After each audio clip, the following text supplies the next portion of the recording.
बिस्मिल्लाहिर्रहमानिर्रहीम। अस्सलाम वालेकुम। इफ्तारी के टाइम पर कम वक्त में आप कुछ डिफरेंट ट्राई करना चाहते हैं तो प्लीज़ ये रेसिपी ज़रूर ट्राई करिएगा, इंशाल्लाह आपको पसंद आएगी। आज मैं आपके साथ शेयर करूंगी बहुत ही ज़्यादा क्रिस्पी, बिल्कुल स्ट्रीट स्टाइल के तरीके से पकोड़ा फ्राइज़ बनाने की रेसिपी। बहुत ही मज़े के और बहुत ही आसानी से बन जाने वाले ये आलू के स्नैक्स हैं।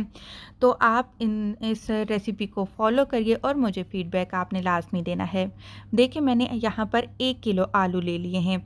आलू को बहुत ज़्यादा बारीक भी नहीं आपने स्लाइस में काटना और ना ही बहुत ज़्यादा मोटा काटना है। 2 से 3 आपने पानी इसको धो लेना है ताकि इस पर मौजूद स्टार्च हट जाए।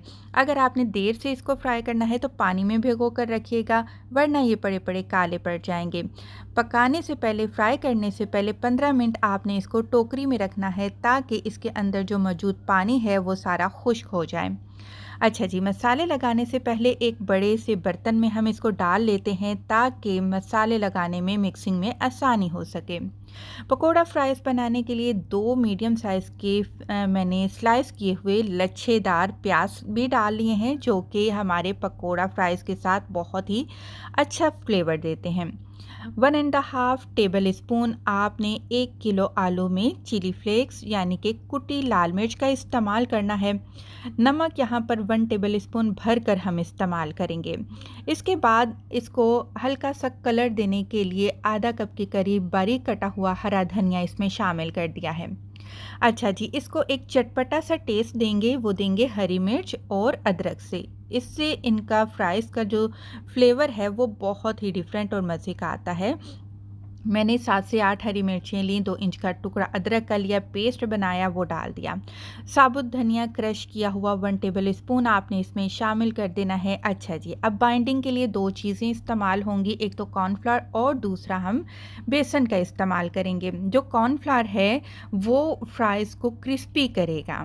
अगर तो आपने फ्राइज़ ही बनानी है तो सिर्फ कॉर्नफ्लावर काफ़ी है, लेकिन आज हम बना रहे हैं पकोड़ा फ्राइज़ तो कॉर्नफ्लावर के साथ साथ बेसन का भी इस्तेमाल होगा। आधा कप कॉर्नफ्लावर लिया है, 1 कप हमने बेसन का इस्तेमाल किया है।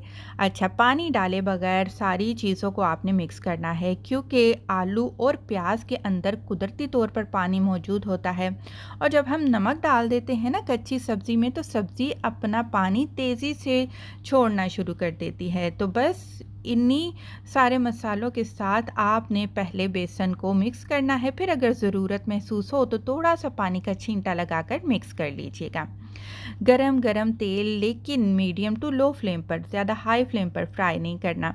आपने इस तरीके से फैलाते फैलाते आपने तेल के अंदर इनको डालना है। अलग अलग कोशिश करिएगा ताकि बेसन डाला है इसकी वजह से आपस में ये फ्राइज़ चिपके नहीं। 1 मिनट तक आपने चम्मच नहीं हिलाना। 1 मिनट के बाद आपने इसको चम्मच हिलाना है, तब तक सारे मसाले इसके ऊपर सेट हो चुके होंगे। बस आपने इसको क्रिस्पी फ्राई होने तक फ्राई करना है और फिर आपने इसको एक टोकरी में निकाल लेना है। प्लेटर में डालेंगे, इसके ऊपर अच्छा खासा आपने चाट मसाला छिड़क देना है और गर्मा गर्म आपकी पकोड़ा फ्राइज़ बिल्कुल तैयार हैं।